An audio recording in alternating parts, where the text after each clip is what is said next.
Assalamualaikum warahmatullahi wabarakatuh. Alhamdulillahi rabbil alamin. Wassalatu wassalamu ala asyrafil anbiya'i wal mursalin wa ala alihi wa sahbihi ajma'in, amma ba'du. Ibu-ibu saha bapak ingkang sangat kula hormati, alhamdulillahirabbil alamin, pada kesempatan pagi hari ini kita bisa bermuwajah, saling berpandang-pandangan, bertatap muka dalam rangka untuk kajian. Kami masih ingat pesan Profesor Dr. Yunahar Ilyas, ngaji yang wajahnya santri ketemu wajahnya ustadz itu dimaksimalkan 90%. Kalau akan ngaji yang pakai model media sosial, ada YouTube dan lain-lain, itu porsinya 10%. Nah, maka dari itu tetap diharapkan ngaji yang ketemu antara wajah santri dan wajah ustadz itu 90%. Ini disampaikan pada saat gerakan media sosial, pentingnya media sosial untuk dakwah. Jadi yang untuk media dakwah 10% itu juga harus kita rebut, maksudnya HP itu isinya hendaknya juga Islam gitu. Tetapi di luar itu orang ngaji itu harus digerakkan. Itu yang 90%. Nah, maka dari itu sekarang kalau ngaji rata-rata terus ada rekaman. Setelah rekaman itu masuk di media sosial itu untuk memberikan pelayanan kepada orang-orang yang punya kesibukan super sibuk, sehingga untuk ngaji waktunya sangat sedikit, untuk ngaji ketemu sedikit, akhirnya disambi-sambi untuk melihat di YouTube dan lain-lain. Ibu-ibu hormati, di akhir-akhir ini banyak pembahasan tentang, mohon maaf, takbir keliling . Takbir keliling, tapi seninya yang dibahas, seni. Kan sekarang dengan adanya lomba takbir itu, lomba takbir menjadi sangat semangat sangat semangat. Anak-anak muda menjadi punya konsen dari awal Ramadan sampai akhir Ramadan, kalau malam membuat ornamen itu cukup rame . Lombanya juga luar biasa. Hanya yang menjadi sorotan memang ada yang sibuk bikin ornamen tidak ikut tarawih, itu yang jadi yang jadi masalah . Le maca takbir kikit sadurunge maghrib gitu. Terus maca ketuk nisa lanjut piye gitu. Lomba takbirnya sampai jam 12. Ini menjadi sorotan bersama-sama. Lah maka dari itu terus kemarin ada pembahasan di Pemda Kabupaten Sleman yang mengadakan MUI, Majelis Ulama Indonesia Kabupaten Sleman. Kebetulan, ini hanya kebetulan, pada periode ini selama 5 tahun ini saya yang diserai untuk seni budaya Islam di Majelis Ulama Indonesia Kabupaten Sleman. Kami yang diminta untuk memberikan materi. Kemarin yang hadir satu ketua Badko Rayon TPA, karena di TPA itu banyak seninya banyak seninya. Ada 17 orang. Yang kedua ketua MUI kecamatan, MUI Kapanewon itu juga 17 orang. Terus ditambah ada penyuluh dari Kementerian Agama itu 5 orang. Terus ada lagi yang 10 dari MUI Kabupaten. Kita bersama-sama membahas walaupun baru sekilas tentang seni tentang seni. Yang kita angkat pertama kali peristiwa Nabi Ibrahim dengan ayahnya dan dengan kaumnya yang pada waktu itu menyembah patung, ya, menyembah patung. Ketika ada penyembahan kepada berhala atau patung itu terjadi dialog ya antara Nabi Ibrahim dengan orang tuanya dengan kaumnya. Di dalam dialog itu ya ditanyakan apa yang kau lakukan, yang dilakukan adalah kami melanjutkan apa yang menjadi kebiasaan orang tua kami, yaitu untuk menyembah berhala itu. Dengan Ibrahim sudah diberikan masukan. Sebenarnya Tuhan kita ini ya Tuhan yang telah membuat seluruh alam ini, yang membuat matahari, yang membuat mencipta langit dan bumi, termasuk yang membuat patung-patung itu. Yang itu Allah yang kita sembah itu.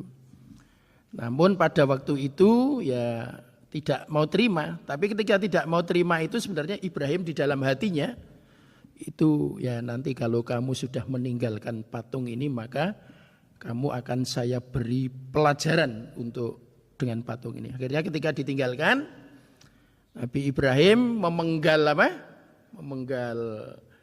patung-patung itu diporak-porandakan, tetapi masih ditinggalkan satu patung yang paling besar dan kampaknya itu dikalungkan. Dan itu memang strategi ya. Nah, akhirnya ketika rombongannya orang penyembah berhala itu datang, akhirnya terjadi dialog ya. Siapa yang memporak-porandakan itu? Maka dijawab, sudah disiapkan jawaban memang strateginya. Kenapa tidak engkau tanyakan kepada patung yang paling besar yang engkau sembah? Sehingga dia menjadi berpikir dan sebagainya ya, terus akhirnya terjadi dialog. Dari peristiwa ini diambil oleh para ahli, patung itu dulu diharamkan ketika disembah gitu loh, ketika disembah. Nah, tetapi kan perlu diketahui, Ibrahim kan tidak merobohkan semua patung. Kan ditinggalkan satu ya. Kan yang ditinggalkan satu bukan karena Ibrahim takut pada patung yang besar, kan tidak. Atau bukan karena Ibrahim tidak sanggup memenggal yang besar, sebenarnya bisa. Tapi memang ditinggalkan karena patung yang besar itu akan untuk memberikan pelajaran kepada orang-orang yang menyembah patung. Ini yang akhirnya oleh sebagian ulama, ya nanti kalau ada perbedaan pendapat tidak apa-apa. Ini yang menjadikan sebagian ulama bikin patung untuk disembah haram. Tapi bikin patung untuk pendidikan boleh. Wong Ibrahim saja membiarkan patung yang paling besar. Untuk apa? Pendidikan. Bagi siapa? Penyembah berhala. Jadi itu urut-urutannya begitu. Jadi ya nanti terus ada kaidah, mohon maaf ya kaidah. Jadi kaidah untuk seni ya, ini kita bahas yang seninya. Maka nanti takbir itu seninya kita ambil bagusnya. Nanti kalau akan ada yang dikoreksi ataupun dibenahi itu yang bagian mana, itu harus pakai kaidah-kaidahnya. Kaidahnya itu berbunyi begini. Saya dulu mendapat ilmu ini dari Profesor Dr. Samsul Anwar, sekarang piyantunipun tasih sugeng. Dosen syariah UIN Sunan Kalijaga. Tentang seni ya. Tentang seni ini sebenarnya dibahas sudah lama sekali, semenjak sebelum tahun 2000-an itu sudah dibahas. Ada kaidah usul fikih itu berbunyi begini. Al-hukmu yaduru ma'a illatihi wujudan wa adaman. Ya, jadi memang hukum itu ya. Jadi nanti ilatnya itu kalau sebabnya mengharamkan atau menghalalkan itu kalau tidak ada sebab yang mengharamkan maka sesuatu itu menjadi boleh ya kalau terkait dengan patung maka dari itu terkait dengan patung itu kaidah ini yang dipakai. patung menjadi haram kalau disembah. Yang menjadikan haram apanya? Penyembahannya. Jadi nyembah patungnya itu yang tidak boleh, nyembahnya itu.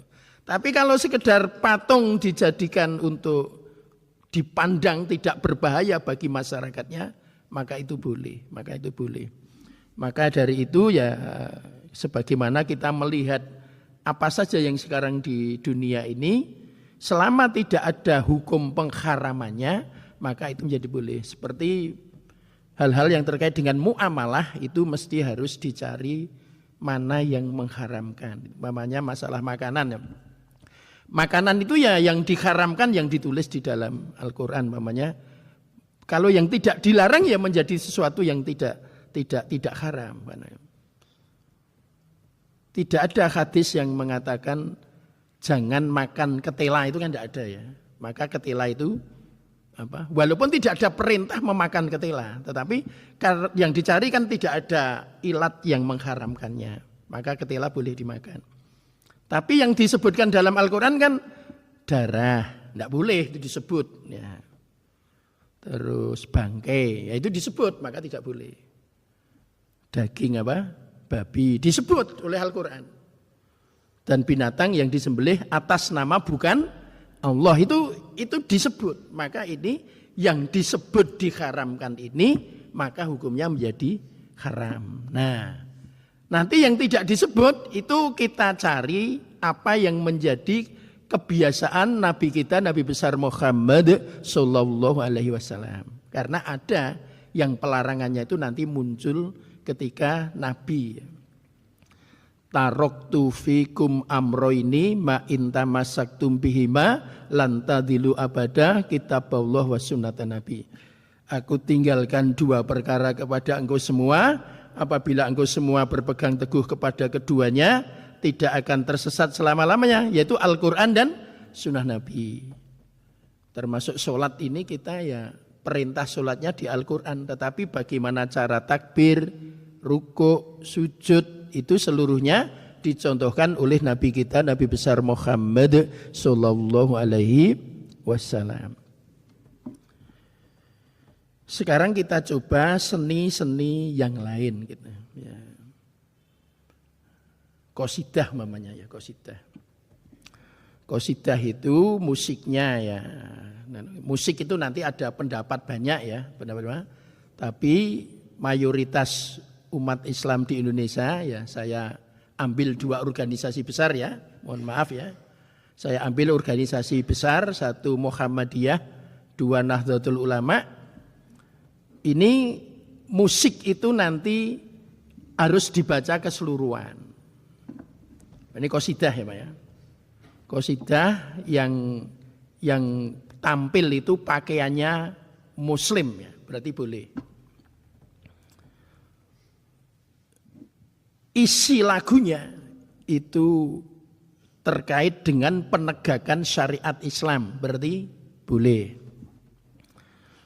Terus goyangannya ya, dulu yang sangat kritis dengan goyangan itu Raden Haji Roma Irama. Kalau Roma Irama itu kalau tampil kan musik goyangannya hanya ke kanan dan ke kiri gitu.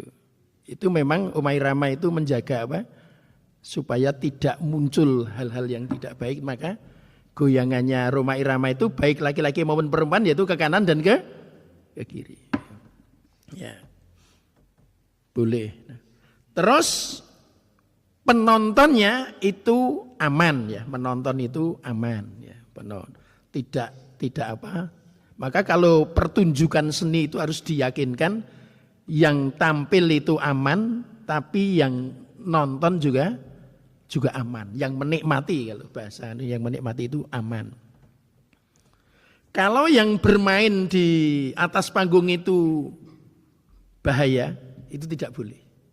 Baik fisik maupun baik lahir maupun batin. Lahir namanya menciderai permainan yang penampilan itu menciderai badan, ini tidak boleh. Atau dengan main itu mentalnya jadi rusak, itu juga tidak boleh. Jadi itu baik yang tampil maupun yang menikmati. Jadi itu dua-duanya harus yakin tidak bahaya. tidak menjadikan rusak, tidak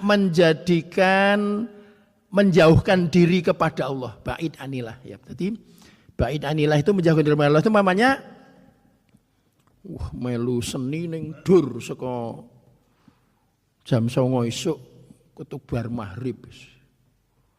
Jadi lali Gusti Allah, jadi ora duhur, ora ngasar, ora maghrib, menjadi ba'id anilah, itu tidak diperbolehkan.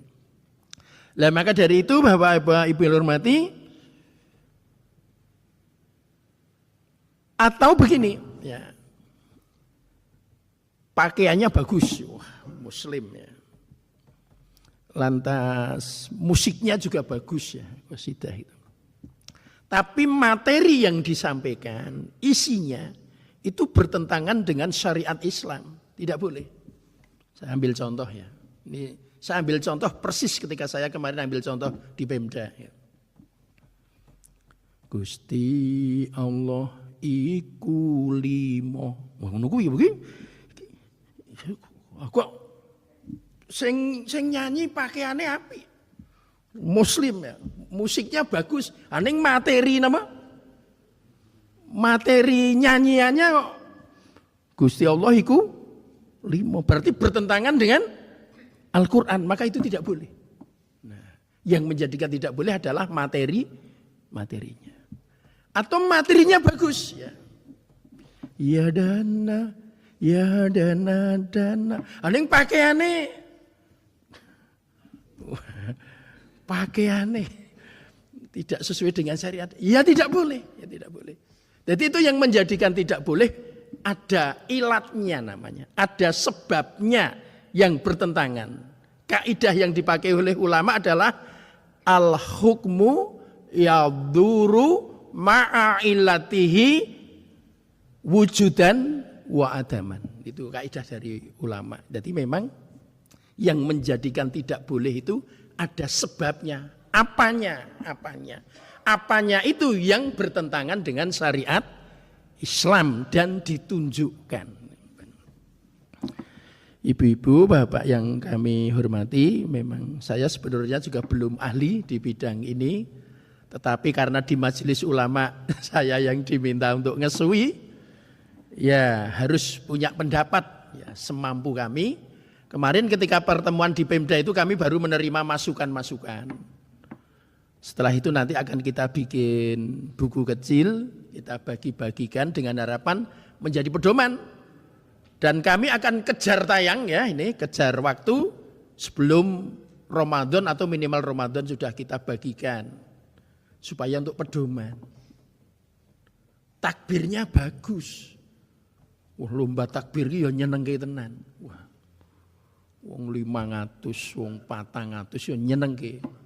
Anak-anak muda tampil dengan gagah berani melantunkan kalimat-kalimat Allah yang itunya bagus, kita sangat yakin itu bagus ya. Hanya yang nanti perlu kita benahi bersama-sama, perjalanan mempersiapkan lomba takbir itu jangan sampai melanggar syariat agama Islam. Itu yang perlu nanti kita benahi bersama-sama. Contoh-contoh yang paling mudah yaitu tadi. Le nyiapke ornamen kuwi meh pendak bengi ketuk jam 12. Ning kok ya sing nyiapke njut malah ora nderek tarweh. Itu memang menjadi catatan kita. Terus pendapatnya bapak-bapak itu ya ono sing bener pendapat ini ku. Akeh wis lumayan gelem kumpul, wong biasane kumpul we ora gelem. Jadi memang ada orang tertentu yang akhirnya dhewe le ngenehi hukum rada dikendokke sithik. Wis alhamdulillah minimal gelem apa? Kumpul. Sapa ngerti saiki gelem kumpul, sesuk tahun depan gelem tarweh, baru begitu. Modelnya begitu. Lah maka dari itu harus diatur sebaik-baiknya. Jangan sampai lomba takbir yang bagus sekali itu lantas nanti hasilnya untuk perkembangan keagamaan, untuk perkembangan budaya itu menjadi kurang baik. Kita harus mengambil bagusnya. Ya. Jadi Yang tidak boleh apanya itu yang perlu kita benahi bersama-sama, tapi yang boleh jangan dihilangkan. Yang bagus tidak boleh dihilangkan. Tapi yang kurang baik itu yang dihilangkan. Sebagaimana patung tadi. Jadi yang disalahkan itu bukan patungnya, tapi sikap orang ketika dia menyembah kepada patungnya itu. Karena harusnya yang disembah adalah Allah Subhanahu wa ta'ala. Ibu-ibu beserta bapak-bapak yang kami hormati, kenapa ini kami angkat masih sekitar menjaga sholat kita.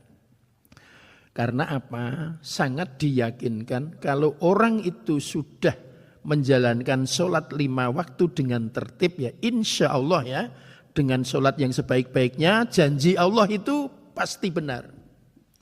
Inna wa'dallahi hakun dalam Al-Quran ya. Inna wa'dallahi hakun. Sesungguhnya janji Allah itu adalah benar, pasti benar. Maka kalau Allah mengatakan inna sholata tanha anil faksya'i wal mungkar, sesungguhnya sholat itu bisa mencegah perbuatan keji dan mungkar, itu pasti benar. Nah, maka kita semua ini kegiatan seperti apapun dalam sehari semalam dan lain sebagainya, harus kita usahakan jangan sampai orang itu meninggalkan yang namanya sholat. Besok ya mungkin tidak hari ini, tapi ya malam ini, pagi ini saya cuplik sedikit ya. Sebenarnya siapa yang boleh sholat di rumah ketika hujan ya? Kan kalau hujan itu dulu ya, muadzin boleh begini. Kalau hujan deras, shollu fi rihalikum, muadzinnya. Saya dulu diajari ini di Mu'alimin dulu. Pak Suprapto Ibnu Jurem. Shollu fi rihalikum. Ya. Jadi kalau orang dalam perjalanan di bis ya bisa boleh di sholat di mana? Di bisnya itu. Kalau hujan deras. Shollu fi buyutikum. Sholatlah kamu di rumah sendiri-sendiri. Kalau memang kondisi, tapi itu ada catatan. Kemarin kami ngundang saya ngundang ulama dari Magelang untuk ya kita mohon untuk memberikan masukan, ya diambilkan dari kitab ya. Yang boleh ya sholat di rumah. Ya, maksudnya yang tidak perlu ke masjid ataupun tidak ke masjid tidak apa-apa gitu. Pas hujan itu apabila rumah dengan masjid itu, dengan hujan deras itu, dia menjadi sangat kesulitan untuk sampai di masjid. Padahal ini dalane meletrok. Dalane saka pundi? Dalan saka ngomah ketuk masjid ini apa? Meletrok. Sehingga kalau sandal menginjak, sandal akan apa? Tertinggal. Wah itu baru namanya sulit. Dalane sakniki ra nggih. Halus wis napa? Beton wis napa? Iya. Terus ya ming gremes ora napa? Ora mosak-masik napa? Ya artine mlaku nggo payung ki ora napa mboten payungnya mboten sempal itu loh. Itu berarti bukan dalam kondisi apa? Sulit ini. Selama kondisi tidak sulit dari rumah untuk menuju masjid, maka sebenarnya alasan untuk sholat di rumah itu sebenarnya tidak masuk di situ. Kecuali jalan menuju itu menjadi sulit. Contohnya apa tadi? Mbletrok tadi. Yang kedua, hujan petir ya, hujan sambil petir sehingga sangat mengkhawatirkan nanti kalau keluar rumah terkena sambaran apa? Petir, itu masuk dalam kategori itu. Ora titik-titik anggere nganu njut. Kabeh titik-titik ngono kuwi nek musim udan njut masjide. Nggih. Maka dari itu ini perlu ya perjuangan bersama-sama ya. Kalau memang kondisinya sangat tidak, besok kaidah-kaidahnya kita sampaikan. Ibu-ibu, bapak yang kami hormati, jadi seni itu ya bagus ya, bagus. Maka Profesor Dr. Mukti Ali ya, dulu pas pembukaan MTQ, aduh mohon maaf tahunnya saya agak lupa, itu pernah mengatakan begini, agama, ilmu, seni, Iya, mudah-mudahan tidak keliru ya. Dengan agama ya, itu hidup kita ini akan menjadi bukan, ilmu dulu. Ilmu indahnya betul, tetapi tidak di ilmunya. Agama, ilmu, seni gitu ya. Jadi kalau dengan agama itu hidup ini akan menjadi ya nek cara bahasane awake dhewe iki ya berkah dan lain-lain. Nek dengan ilmu itu menjadi terarah. Kalau dengan seni mana gitu. Kalau dengan seni itu indah itu yang seni. Jadi hidup ini kalau dengan seni indah, dengan ilmu terarah itu ya. Kalau agama berkah, berkah ya. Jadi memang gitu. Itu pas ada MTQ dulu Pak Profesor Mukti Ali mengatakan dengan agama berkah, dengan ilmu terarah, dengan seni indah gitu ya, dengan seni indah ya. Mohon maaf kalau ada kekeliruan mohon dikoreksi. Ya. Jadi memang ya seni itu menjadi sesuatu yang ya, tetapi mohon maaf Bapak Ibu, memang di Indonesia ada perbedaan pendapat. Saya dulu pernah menjadi ketua BADKO, Badan Koordinasi TKA TPA Kabupaten Sleman. Sampai hampir 3 periode ya. Harusnya 2 periode, tapi pada waktu itu teman-teman kumpul di Masjid Agung sepakat Pak Kirman nggih ditambahi sepisan melih mboten napa jing kalih nyiapke kader. Nah, pada waktu itu saya menyiapkan kadernya itu, saya minta kalau malam Rebo ke rumah saya dulu, tidur di Murten. Pengkaderane ngoten riyen. Jadi di tahun ketiga itu 3 tahun teman-teman saya minta itu akhirnya saya tahun ketiga saya sudah tidak mau lagi. Pokoknya saya harus mundur, sudah 3 kali tidak etis kalau sampai 4 kali, akhirnya ganti. Ibu-ibu, Bapak yang kami hormati, jadi di Badko TKA TPA itu dulu pernah terjadi begini. Habis pelantikan ya, di salah satu kecamatan, ya dulu masih kecamatan, itu ketuanya datang ke rumah saya di Murten dulu. Saya masih ketua Badko Kabupaten. Salah satu ketua rayon, tadi nek TPA itu ketua kecamatan itu namanya rayon, Badko rayon namanya. Itu datang ke rumah, itu langsung menyampaikan begini, Pak, apa tidak sebaiknya yang terkait dengan seni tidak perlu dikembangkan di TPA? Saya kaget itu, endel banget.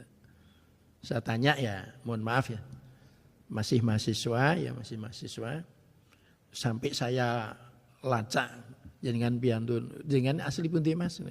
Latar belakang pendidikan itu macam-macam kita lacak semuanya ya. Nah, setelah itu nggih, Mas, nek TKA TPA itu dari pusat yang dulu namanya Festival Anak Soleh, ya, Festival Anak Soleh itu yang dilombakan ya adzan, sholat saja, ya ada gerakan, ada itu, ada nyanyi, ada kiroah gitu. Ada kaligrafi. Dan itu sudah diurutkan kalau di TPA itu 0 sampai ya 0 istilahnya ya 7, 12, 16. Maka ada istilah TKA, TPA, TKA. Itu kalau lomba itu sudah ada urut-urutannya. Kalau TKA itu maksimal 7 tahun pada saat lomba tingkat nasional. Maka kalau kabupaten mengadakan lomba harus dihitung besok ketika masuk ke tingkat nasional belum ada 7 tahun. Berarti 6 tahun sudah mulai lomba. Kalau TPA maksimal 12 tahun. Kalau TKA maksimal 16 tahun. Itu lomba di TPA. Kalau mewarnai TKA sebelum 7 tahun. Kalau melukis TPA sebelum 12 tahun. Kalau kaligrafi maka 12 sampai 16. Walaupun 7 tahun bisa ikut yang di atasnya.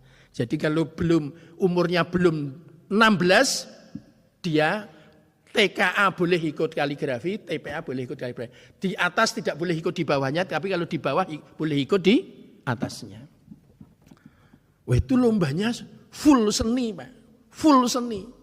Lah ini dia diangkat menjadi ketua Badko Rayon, lah kok malah pengen apa? Sebaiknya seninya dihilangkan. Lah saya jawab dengan bijaksana, ya Mas. Jawabannya tidak di sini. Mangkih panjenengan derek Silaknas Silaturahmi Nasional di Jakarta. Ide panjenengan nanti disampaikan di sana. Kalau memang ide panjenengan diterima, maka Festival Anak Soleh tingkat nasional ikut jenengan. Modele. Tolong disiapkan dalil-dalilnya, tolong disiapkan ya. Nanti supaya ada merubah model-model lombanya itu. Akhirnya maten kondor ya wis mungkin cumpleng ya. Antara ilmu yang dimiliki dengan jawaban saya itu yang punya akhirnya mundur. Akhirnya dia mundur sebagai ketua Badko TKA TPA di salah satu kecamatan di Sleman itu karena apa? Ya intinya ning kene wis ra cocok nek wis. Tapi dia tidak sanggup ya, ora cocok ning ora wani tanding ya. Kudune nek ora cocok dengan satu dalil iki ya wani le tanding ya ta. Yang ditanding karena Festival Anak Soleh itu milik nasional, maka dari itu harus berani untuk bisa mempertanggungjawabkan atas pendapatnya. Orang juk ming waton ra cocok lunga minggir juk ngelek-elek itu tidak boleh ya. Di dalam ilmu itu tidak boleh seperti itu. Maka dari itu para ulama itu sepakat ilmu bisa berdiri tanpa amal, tapi amal tidak bisa berdiri tanpa ilmu. Saya ulangi lagi. Ilmu bisa berdiri tanpa amal, tetapi amal tidak bisa berdiri tanpa ilmu. Kami sering memberikan contoh begini. Ilmu bal-balan, sing gampang nih. Iso melu tanding ning nasional yo melalui tahapan ilmu, sekolah dan lain-lain. Tetapi orang yang bersangkutan tadi kan tidak berhari-hari sepak bola. Sepak bola kan di waktu-waktu yang ditentukan. Di waktu-waktu tidak ada jadwal sepak bola, dia kan ya duduk, ya bertamasya, ya jalan-jalan, ya ke masjid. Di waktu dia tidak pas bal-balan itu kan tetap punya ilmu. Dia tetap punya ilmu tentang sepak bola, tapi tidak dipakai. Itu yang dinamakan ilmu bisa berdiri tanpa amal. Tetapi pada saat dia bersepak bola, dia harus punya ilmu bal-balan. Ana wong nekat pokoknya kula melu. Tandingan daerah rung tahu, kabupaten rung tahu, provinsi rung tahu, tahapan belum ditempuh tiba-tiba kok pengen apa? Melu tim sepak bola nasional mbok nganti apa nggih mboten? Ya ndak boleh. Akan merusak apa? Merusak kondisi lapangan. Ya, contoh yang agak ekstrim ya pilot dan aja agak ekstrim ya. Latihan dadi pilot yo nganggo sekolah. Ya. Wis pinter bab pilot ya, terus entuk nyopir motor mabur. Tetapi kan tidak 24 jam nyopir terus. Ya, ada hari-hari, ada jam-jam istirahat. Pas istirahat si pilot tadi tetap punya ilmu tentang pilot. Ilmunya bisa tetap tidak dipakai, tidak apa-apa. Ilmu bisa berdiri tanpa amal. Tetapi pada saat dia milot itu pakai ilmu. Wah, nek pas ranggung ilmu yo mencelakakan. Saya punya urut-urutan ngeten iki. Saya punya istri saya punya Mbak Yune punya anak. Nah, gitu ya. Anaknya punya suami. Itu nahkoda apa? Nahkoda kapal. Itu pernah akan menambah ilmunya biar ada tugas lebih menantang lagi. Itu harus kuliah 6 bulan untuk boleh ngatret ke kapal. Ternyata kapal ini maju tok itu luwih gampang, Pak. Maju tok. Ternyata nggo kursus ngatret ke mundur gini Pak. Le kuliah niku 6 sasi, Pak. 6 bulan. Kuliah ngatret ke kapal itu 6 bulan. Jadi ngatretke kapal ki yo nek ora duwe ilmune nggih mboten entuk, Pak. Wah, yo mundur kebablasan ya. Nunjang napa? Dermaga sangat berbahaya. Ada aturannya. Tetapi kan tidak berhari-hari nahkoda itu pegang kapal. Pada saat tidak pegang, maka dia punya ilmu yang tidak dipakai. Tidak apa-apa ilmu. Tetapi ketika dia pegang, dia pakai ilmu. Ya. Dulu pernah ya, mohon maaf ya kalau di kajian keagamaan itu begini. Ya. Al-Fatihah contohnya ya. Al-Fatihah itu umul kitab ya. Al-Fatihah itu umul kitab, induknya kitab. Bahkan di tafsir Kementerian Agama ya, disebutkan juga Al-Fatihah itu as-sab'ul masani. 7 ayat yang diulang-ulang. Diulang-ulang di mana? Diulang-ulang di waktu sholat. Maka kalau ingin memperbanyak pahala Al-Fatihah, perbanyaklah melaksanakan sholat. Pakai sholat sunat. Ya, sholat sunat. Ya. Tetapi Al-Fatihah tidak boleh dibaca di sembarangan. Kalau terkait dengan ada yang terkait dengan ajaran agama yang ada ilmunya. Contohnya apa? Sholat. Ya. Sholat itu kan sudah ada ilmunya.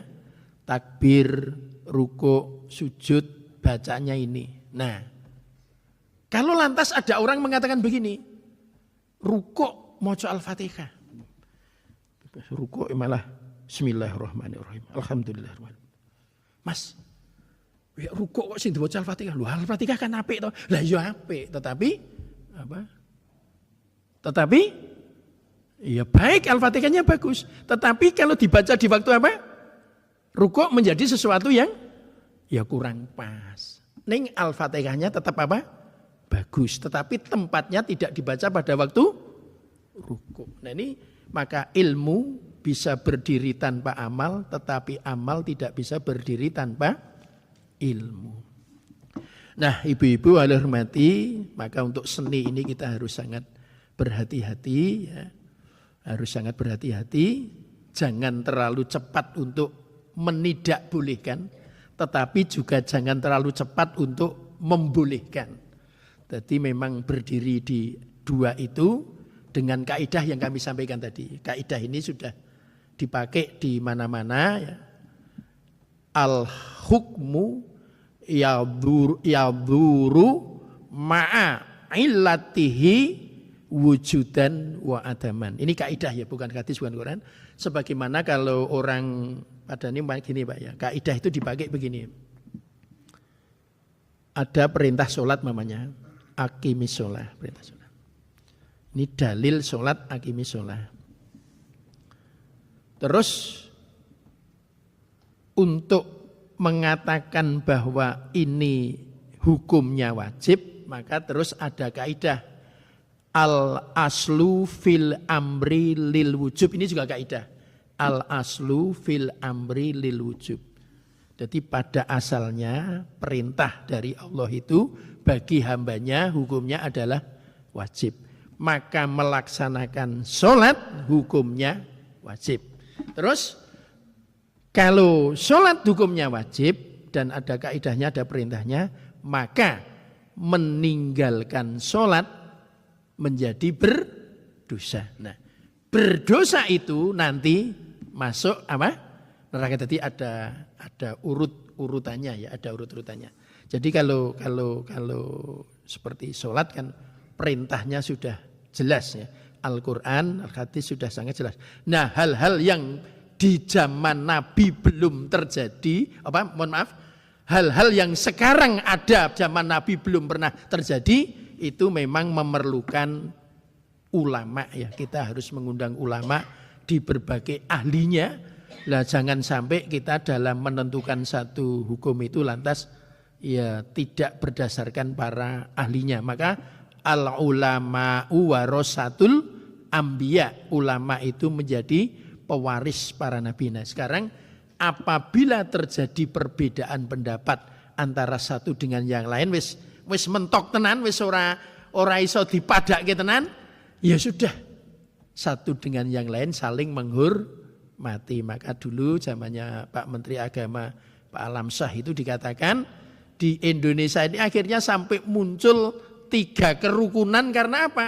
Karena memang ada dalil-dalil tertentu sing kono ya kudu nganggo iki, sing kene kudu nganggo iki, akhirnya kita harus saling menghormati. Maka kerukunan umat beragama itu menjadi ada 3. Mohon maaf nggih. Sesama muslim itu nggih saling menghormati. Muslim kalih non muslim. Islam dengan Kristen dengan Katolik, ya kita sudah saling paham. Nek minggu iki ya piantun Kristen Katolik wonten gereja gitu. Nek Jumat iki piantun muslim ya ning masjid itu. Ini saja kita masih rada kalah gitu. Masih rada kalah nek ten masyarakat niku rak kalimate kudu lha nggih nek minggu engkang Kristen Katolik wonten gereja. Nek Jumat engkang muslim wonten masjid. Kadang-kadang rak dereng tesih wonten to sing dereng ten masjid. Itu gaweane awake dhewe, Pak. Niku gaweane awake dhewe. Mula nek wong Islam ngejak wong Islam niku intern umat Islam. Orang agama selain Islam ora entuk melu cawe nggih. Dadi nek kaitane wong Islam ngejak wong Islam ning masjid niku intern umat Islam. Nah, orang lain tidak boleh itu. Nah, terus antar agama itu nggih saling menghormati. Nah, sekarang ada satu lagi ya, antar agama dengan pemerintah. Jadi kita ini masih tetap harus ya, kita hidup di negara kita Republik Indonesia, para tokoh-tokoh agama sepakat bahwa apa yang ada di dalam Islam ini dalam rangka untuk mendampingi pemerintah. Maka untuk memenangkan, bahasanya memenangkan. Piye yo carane ben wong Islam ning Indonesia ini mendapatkan kenikmatan, keberuntungan dalam menjalankan Islam. Maka dibentuklah Majelis Ulama Indonesia. Jadi Bapak-bapak Ibu hormati, kemarin pidatonya Pak Profesor Din Samsudin luar biasa nggih. Pun kula share ten pundi-pundi nggih. Jadi Pak Din Samsudin sebagai penasihat Majelis Ulama Indonesia menyatakan MUI harus menjadi tenda besar ya, ngayomi seluruh umat Islam. Prof. Din Samsudin juga mengusulkan supaya apa? Orang-orang nanti yang duduk di MUI tingkat pusat sana itu adalah orang-orang yang memang representatif dari model umat beragama yang ada di negara kita Republik Indonesia. Sehingga apa? Nanti umat Islam di Indonesia ini semakin lama ya kompak dan kita jumlahnya yang mencapai 90% ini bisa memberikan warna untuk kebijakan-kebijakan. Karena memang didirikannya MUI itu harapannya bahwa apa yang menjadi kebijakan pemerintah itu kebijakan-kebijakan yang bernuansa supaya kondisi umat Islam di Indonesia bisa menjalankan syariat agama dengan sebaik-baiknya. Contohnya apa? Sing paling gampang mawon. Di Quran yang diharamkan tadi salah satunya apa? Bangkai. Nah, yang di Quran yang diharamkan itu bangkai. Maka Majelis Ulama Indonesia sangat berkepentingan supaya umat Islam Indonesia tidak makan bangkai. Nah, piye carane? Mula ada tuntunan penyembelian sesuai dengan syariat agama Islam. Lho nek wis penyembelian jut kaitane apa? Ayo bakul pitik. Bakul pitik sing do dibeleh. Maka kita harus checking kepada Majelis Ulama Indonesia punya kepentingan untuk checking berdampingan dengan pemerintah dalam rangka untuk ngayomi umat Islam supaya bisa makan makanan yang halal. Akhirnya tempat-tempat tertentu untuk penyembelian itu kita apa? Kita cek carane beleh sesuai dengan syariat agama Islam. Supaya apa? Supaya umat Islam Indonesia tidak makan bangkai. Nah, ibu-ibu, bapak dihormati. Wah, iki ketoke iwak sapi ning kok kaya-kaya mambu iwak babi. Wah, Sapi bagi umat Islam halal. Babi bagi umat Islam haram. Nah, maka kalau disinyalir ada daging yang tercampur di dalam salah satu produk, padahal itu dikonsumsi oleh umat Islam, kok dikhawatirkan di situ ada daging babi, maka umat Islam berkepentingan lewat Majelis Ulama Indonesia. Yo dicek, lenggawe nendi, ono campurane apa ora. Lah, awake dhewe iki 90%. Mongso 90% tidak bisa mengatur diri dan lain sebagainya. Maka dari itu, saya dulu, mohon maaf, saya pernah jadi sekretaris MUI Kabupaten Sleman. Dulu ketuanya Bapak Kiai Haji Makmun Muhammad Murai, alumni Mesir ya. Sampun almarhum aslinipun saking. Ngerti Mas? Kilen. Asli ini pun pundi? Pak Makmun, serak kebumen gitu. Gue nih. Dadi lali. Kelabanan daleme ngagli, kelabanan iki daleme ngagli. Ning asline kilen mriku kilen, Jawa Tengah kene. Pas wafat niku diasta kundur kalih putranipun wonten mriku nggih. Iya. Iya, yang ingin saya ceritakan begini. Saya ditimbali sama Pak Kirman, sesuk ya. Si Pak Bambang Marianto dijak Pak Bambang Marianto pun di dalamnya warak bendahara riyen. Terus ketuanipun Pak Makmun, sekretarisipun kula, bendaharipun Pak Marianto. Sesuk nilii ning beberapa rumah makan karo aku terno. Yo kaget Pak. Bertiga, terus saya ngajak teman satu, Pak Ruswanto itu, atas nama MUI Sleman, berangkat rumah makan sing di situ menyelenggarakan penyembelian dan langsung menjual dimasak, yaitu ayam itu, kita masuk. Ya saya pelan-pelan matur menika saking MUI namung badhe cek leher ingkang pun sembelih. Namung badhe pun sentuh kalian Pak Kiai. Mangke bar niku nggih insyaallah manfaatipun inggil kagem nggih supados mangke tambah laris mriki. Cek. Dicekeli gulune siji-siji, Pak. Gulune ayam lho ora gulune wong. Tadi saya ngeterke Pak Kiai itu gulune ayam dicekeli siji-siji. Saya yang nyatet. Pak Kirman, iki wis apik ning kurang jero. Jadi memang sudah apa? Sudah layak cembelane ning kurang napa? Kurang jero ya. Wis satu warung itu habis nyekeli gulu-gulune ayam niku nggih. Kita alhamdulillah Bu, ini sama MUI panjenengan sampun dinyatakan cara nyembelihnya pun leres, pun tidak ada yang bertentangan dengan Islam, hanya ada saran dari Pak Yai, dari MUI, mangkeh ngelekek niku luweh napa? Lebih dalam, hanya gitu. Itu kita keliling Pak. Berani Pak, nek rawani. Piye wong Islam 90% kok ngecek ayam rawani kan ya piye ya kudu wani. Pernah juga terjadi Pak oyak-oyakan pitik Pak. Jadi ana wong ngenai bingkisan apa? Ayam. Kebetulan yang dikirimi ya Pak Yai anggota MUI di salah satu kecamatan dulu. Yakin wah iki ora iki mbleh kleru yakin kleru. Dicek no sing ngenai ditakoni. Li pesen ngendi. Wah itu goleki wah. Ya lacak punya lacak akhirnya ya kita kunjungi, kita adakan pembinaan. Jadi aduh Pak, ya Sleman ning mojok dadi golek sing ngeteri le pesen endi ketemu Pak, ketemu. Nah akhirnya ya terus di tempat itu kita koordinasi dengan MUI kecamatan, kita adakan pembinaan penjual-penjual di kecamatan itu kita undang ben samun ora ming siji ta. Beberapa penjual di situ kita undang semua terus kita berikan pembinaan cara penyembelian ayam.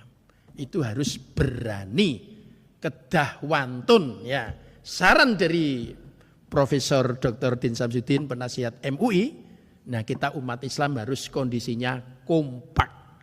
Maka nanti tenda besar sebagai MUI tenda besar untuk ngayomi seluruh umat Islam nanti. Kula lan panjenengan sami nggih ten ngandhap monggo ya kompak ampun ngantos kula lan panjenengan sami sebagai umat Islam lajeng setunggal kalian setunggalipun boten kita kumpakan. Nggih niki jel-jel ning jel-jel kampung nggih dipun tirokaken. Ning ya ming jel-jel dienggo ngompake takmir niku wonten nggih. Dipun tirokaken. Kompak monggo. Sabar. Ra entuk nesu. Nggih niku dadi nek telu niku dadi nek nggo gerakke masyarakat niku nggih kompak. Nomor kalih napa? Sabar. Sing nomor 3 ya ora entuk napa? Nesu takmir ketua ro sekretaris nesu. Dadi repot. Sing repot meneh nesu romo adzine anjet ra gelem mangkat napa? Ning masjid. Maka dari itu kita harus ada kekompakan, kesabaran satu dengan yang lain ya. Nggih, pancen wong niku tambah umure niku dadi napa? Kudu nggih tambah napa jenenge? Tambah ndingkluk. Cara pari niku nggih saya tuwa saya napa? Ya ndingkluk. Nah, ingat awake dhewe sing rawuh niki kan radin-radin sampun yuswa langkung saking 50 tahun nggih, ketahun. Dadi ana unen-unen hebate wong tuwa kuwi mung siji nggih. Hebate wong tuwa kuwi mung siji. Apa? Wis tau enom ngene. Hebate iki mung wis tau enom. Dadi liya-liyane wis kudu napa? Ya kedah kita jaga sendiri. Sinyal-sinyal yang ada itu harus dinikmati. Jadi kemarin saya subuhan di Gamping ya, subuhan di Gamping di utara rumah sakit apa? Rumah sakit RS apa? Akademik nih, rumah sakit itu. Kebetulan di sana itu ketua takmirnya itu namanya Pak Heru Subagio. Niku mesti nek kalih kula ngaku kula dianggap kakang nih. Kang Kirman niki sing rawuh niku. Niki kalih kula nggih. Sami nggih. Nggih, Kang Kirman niki padha niki. Dadi niki rombongan PJP. PJP niku napa? Persatuan Jenggot Putih. Nah, dadi jenggot niki sinyal. Nah. Kir jenggotmu wis putih. Ha iku kudu dinikmati. Berarti nek jenggot putih ngeten iki ya wis kudu siap. Aja malah digawe ireng meneh. Sebabe le nunggu putih niku napa? Suwe. Wis putih niku dinikmati alhamdulillah. Ning niki sinyal sing kudu dinikmati. Berarti nek wis putih ngeten iki ya ora suwe meneh Israil napa? Israil napa? Ning wong sregep ngaji ki rasah semelang karena apa? Kadang-kadang Israil niku nek rawuh ten gene piantun sing sregep ngaji le rawuh mboten kosongan. Ning rawuh niku karo ngasta widodari. Kir arep ngersake kapan? Basa to Israile arep ngersake kapan? Biasane nek wis Israil ngasta widodari nakoni njaluk kapan kuwi ora iso jawab namane.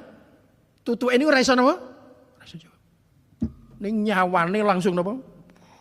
Mencolot nggih, mencolot. Mencoloti sinten? Itu tadi. Mula kadang-kadang nek wong ngalim niku sok lemati ming mak napa? Gitu? Leski mergane napa? Mencoloti napa? Ya ini bahasanya Pak Kiai dulu, bahasanya Pak Kiai. Lah maka dari itu kelolaan panjenengan sami nek bab mati ki rasa.